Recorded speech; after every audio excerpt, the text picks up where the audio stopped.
Welcome to the Mystery and History channel. Be sure to subscribe and like so you don't miss out on more videos like this one. In this image by photographer Henri Manuel, we see a banquet held in 1925 in honor of French soldiers who suffered severe injuries during the First World War. The event was organized to gather and recognize those veterans who faced major physical and emotional challenges after the conflict.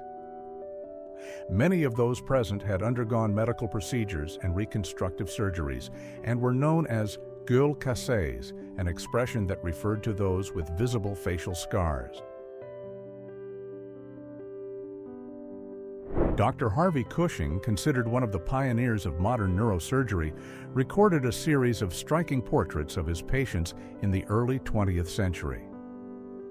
These images were made during his years of work in hospitals in the United States between 1900 and 1930. The portraits show patients before and after skull surgeries at a time when medical techniques were still being developed. The photographs were part of his extensive clinical documentation used for study and advancement of medicine. In the image, people appear wearing the kanga, a wooden structure placed around the neck and used as a form of public punishment in Imperial China. This method was applied by local authorities as a form of discipline and social control. Individuals remained in public places exposed to the community as they served the required period. The cangue was heavy and restricted movement, making it difficult to eat or lie down. This practice was documented until the early 20th century, before legal reforms replaced traditional methods with more modern systems. The photo is an example of legal and cultural customs from a historical period marked by strict traditions. American singer and actor Al Jolson appears on the set of the film Bar of Wonders, released in 1934. In the image, he is in character for one of his roles in the cinema of that time. Jolson was a well-known figure in American entertainment in the 1920s and 1930s, famous for musical performances and film roles. The period shown represents a phase of the film industry with styles and artistic choices that are now viewed through new interpretations in light of cultural and social change over time. The photo records a moment in the history of cinema and music in the United States, marked by transformations in acting style, recording techniques, and how the public connected with artists and stories on screen.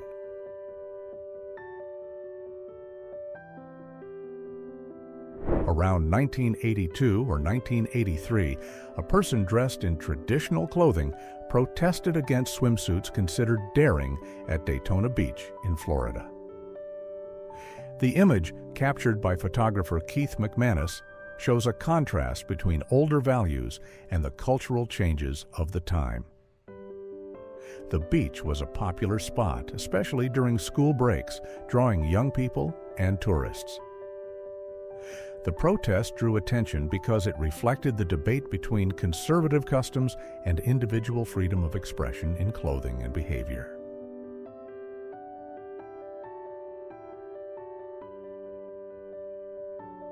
In this image, we see one of the earliest versions of a heavy diving suit, known at the time as the Iron Man. Developed to allow diving at great depths, the suit was made of sturdy metal with pressure protection and equipped with electrical systems for ventilation and communication. It was presented as an innovation for underwater exploration, especially useful for marine engineering tasks and object recovery. Actor Johnny Eck, born with an underdeveloped lower torso, poses for a promotional photo for the film Freaks, released in 1932. He became known for his work in cinema and for his stage performances as an artist, acrobat, and painter. The image was taken during the film's promotion, directed by Todd Browning, which featured a cast composed of people with unique physical conditions. Johnny Eck is remembered as a notable figure of entertainment of the era, combining artistic talent with stage presence and overcoming physical barriers in a period of limited social inclusion. In this 1941 image, a researcher conducts a curious experiment by attempting to hypnotize a chimpanzee using techniques of telepathy and mental suggestion. These studies were part of an experimental phase in which scientists and enthusiasts sought to understand nonverbal communication and the mind's influence on behavior. The chimpanzee appears seated, closely watching the man's gestures in front of him. Although there was no solid scientific proof, such experiments were common in laboratories and behavioral study centers of the time.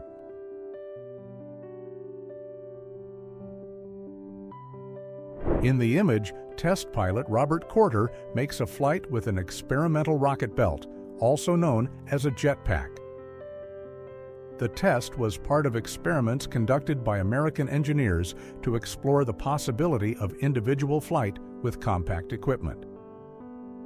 The model in use was the Bell rocket belt, which used hydrogen peroxide as fuel and had a flight duration of about 20 seconds. These demonstrations drew public and media attention at the time, although the devices were not widely applied beyond tests and exhibitions.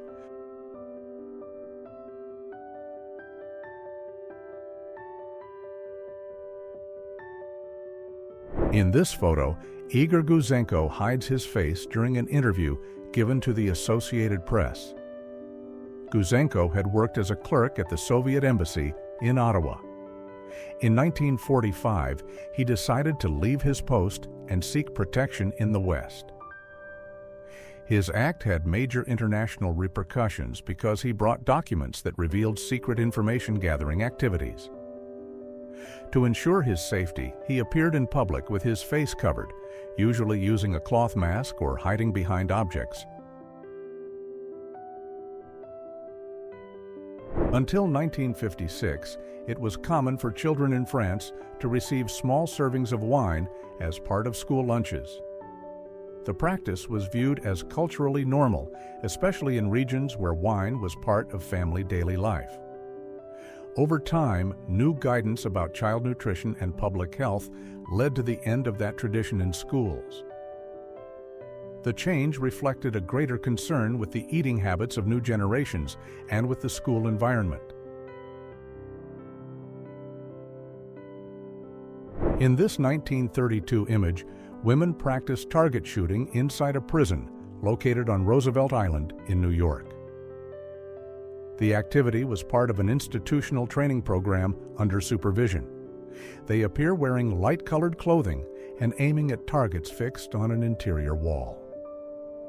Roosevelt Island at the time housed several public institutions, including correctional centers.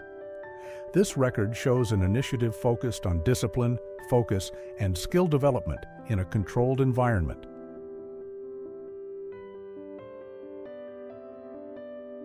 During the Commonwealth Trans-Antarctic expedition, a historic mission to cross the frozen continent, a snowcat, a vehicle adapted for snow, appears traversing a region near a crevasse.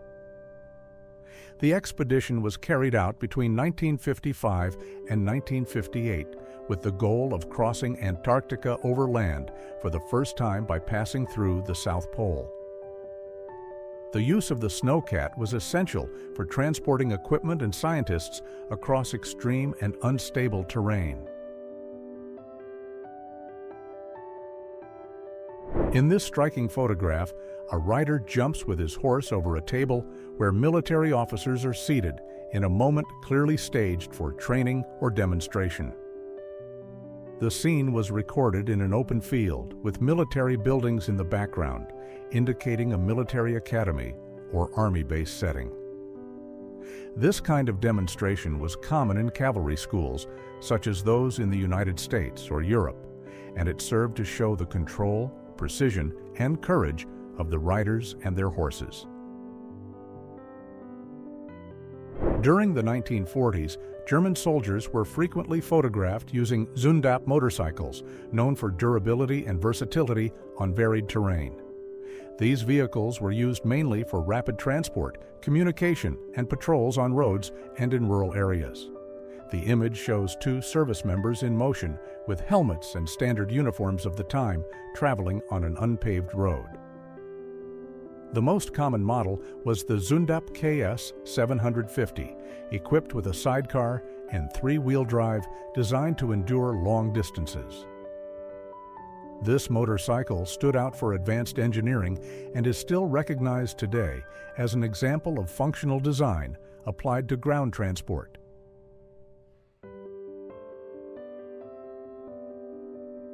Sweden, late 19th century or early 20th century. The image shows a boy using a mechanical device developed for physical therapy and posture correction. This type of equipment was created based on Swedish therapeutic gymnastics methods that were very popular in Europe in that period. The structure, made of metal and wood, was adjustable and used to support physical rehabilitation, especially in cases of spinal misalignment or muscle weakness. In the image, we see Goro, a robot developed in Japan in 1964 as part of technological advances focused on automation and mechanical engineering. Goro was designed to imitate basic human movements, such as walking and moving the arms, using electrical systems, and articulated metal components. This robot was part of a generation of projects that sought to explore robotics applied to industry and science education. In the following decades, Japan would become one of the world leaders in robotic technology.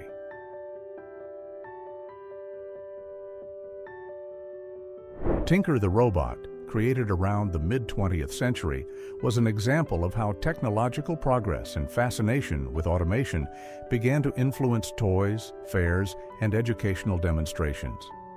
Designed with metal parts, antennas, and articulated arms, Tinker was often presented at exhibitions, schools, or stores as a symbol of the future. He did not have artificial intelligence like modern robots, but he impressed with basic movements and a futuristic look. The image shows the era's enthusiasm for the idea of robots helping people with everyday tasks.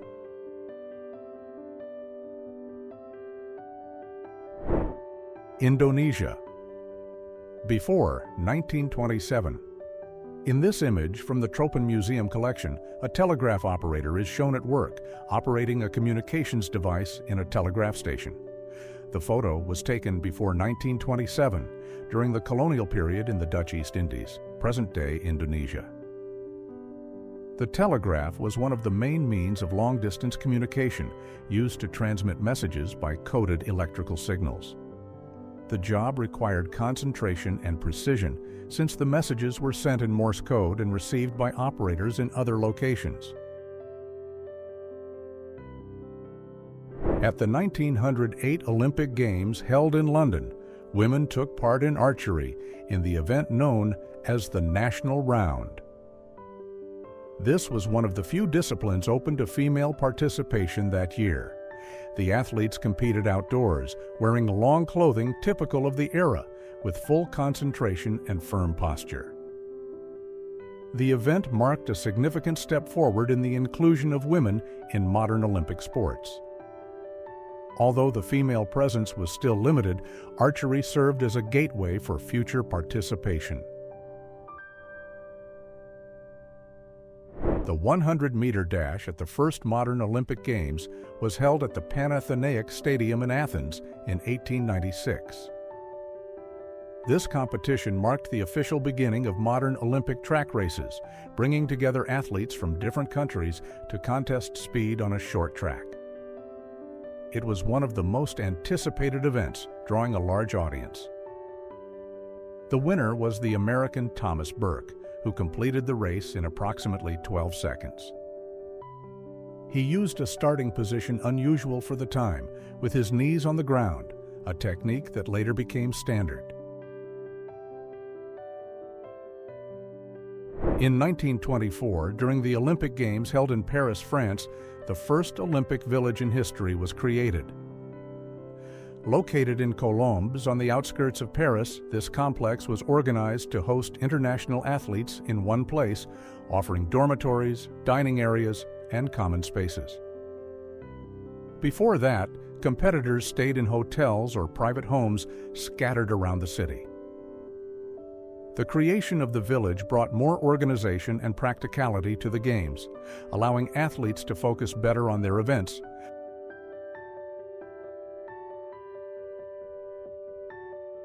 The medals from the 1900 Paris Olympic Games were unique in Olympic history. Unlike modern editions, those medals did not have the traditional round shape. Instead, they were rectangular, depicting artistic scenes tied to the sport and culture of the time. The 1900 Games were part of the Paris World's Fair and were only the second edition of the modern Olympics. Many competitions were folded into the main exposition, and for that reason, some athletes did not even know they were taking part in an Olympic tournament. The medals were designed by the French sculptor Frédéric Vernon and crafted with a high level of detail. They symbolize the beginning of the Olympic tradition and reflect the artistic and historical style of early 20th century France. The medals from the 1904 Olympic Games in St. Louis, United States, were the first to follow the standard of gold, silver, and bronze for the top 3 finishers in each event, a tradition that continues today. The 1904 Games were held as part of the Louisiana Purchase Exposition World's Fair, and many competitions took place over several months. The medal design was influenced by that context, with one side showing a classical figure representing victory, and the other side bearing inscriptions tied to the World's Fair.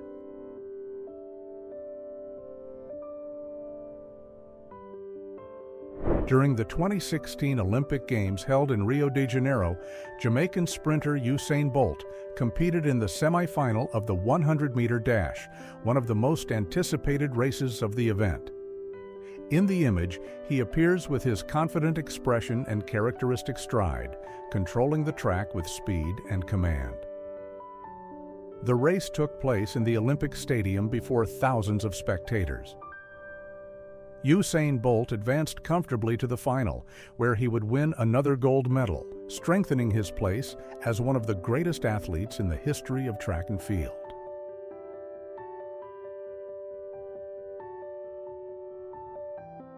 In 1923, the company that would later become the Walt Disney Company, one of the largest names in global entertainment, was founded.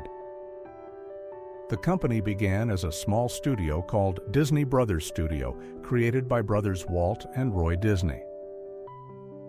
The first notable project was the series of shorts called Alice Comedies, which combined animation with live action. Founded initially in a rented garage, the studio soon grew in popularity. In this image, we see the small office where the YouTube platform was born, founded in 2005 by 3 former employees of PayPal. Located in San Mateo, California, the space served as the initial operations center for developing the site, which would allow users to upload, watch, and share videos easily. The first version of YouTube was launched in February 2005 and quickly became a revolution in how video content was consumed on the internet. During the 1940s in India, British military equipment was camouflaged as elephants to avoid detection from a distance. The image shows vehicles covered with structures that imitated the shape and movements of those animals, common in the local landscape. The scene took place during the Second World War, a period when creative visual disguise strategies were used to protect equipment and confuse observers. The use of camouflage inspired by local wildlife shows how the environment and regional culture influenced tactical solutions. The photograph records an ingenious approach to protection and adaptation in the field. Flying saucer-shaped gas stations began to appear in the United States starting in the 1960s, during the peak of popular interest in space exploration, science fiction, and futuristic design. These structures drew attention with circular forms and wide disc-like canopies, recalling the famous flying objects seen in films and news reports of the time. Designed to attract motorists on busy highways, these stations combined modern architecture with functionality. Many featured large windows, striking lights, and signage in a futuristic style, reflecting the technological optimism of that period. Designer Charles L. Langs presents his innovative line of bras with strapless, backless, wire-free, and rigid support-free models. The proposal was to offer comfort and freedom of movement, challenging the traditional standards of intimate fashion of the time. In the image, a model looks at the product with a curious expression, reflecting the common skepticism toward innovations so different from what was expected. During the 1940s, the fashion industry began to explore new shapes, fabrics, and concepts of comfort.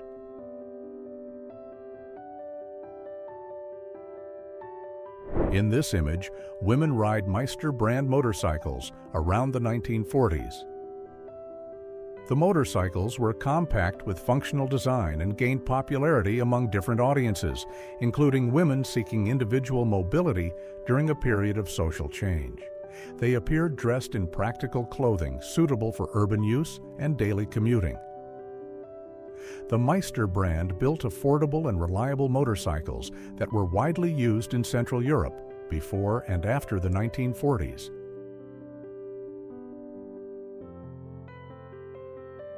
In this image, a woman uses a mechanical exercise machine, part of the system known as Swedish gymnastics. The equipment was designed to strengthen the torso, improve posture, and stimulate circulation. These devices were common in health institutions and gyms in Sweden in the late 19th century. The system worked through pulleys, ropes, and adjustable resistance.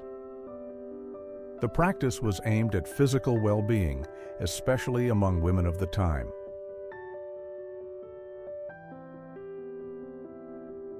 Around 1900 in the United States, a man takes part in a session on a device designed to provide gentle stomach massages. He lies on a motorized machine that applied rhythmic movements to the abdominal area. Such devices were used in health and wellness clinics of the time. They were believed to help with digestion, circulation, and body relaxation. The photograph shows how technological advances were being applied to physical treatments in the early 20th century. This scene is a curious example of personal care practices used in the past. On this date, inventor George Stern of Maryland presented his latest invention to the public. Although the exact details of the device are not described here, the photograph shows Stern enthusiastically demonstrating his creation, wearing a suit and tie next to his machine. Inventors like him stood at the forefront of domestic and industrial technological progress in the interwar period. The 1930s were marked by advances in home appliances, communication, and transportation.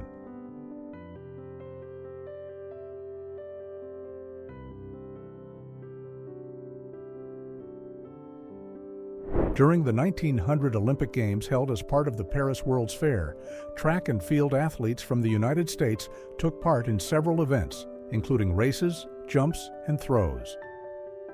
It was the second edition of the modern Olympic Games and the first with a large American delegation. Competitions took place at different sites around the city without a central stadium as in future editions. If you enjoyed this video and want to support the channel, please use the Super Thanks tool below.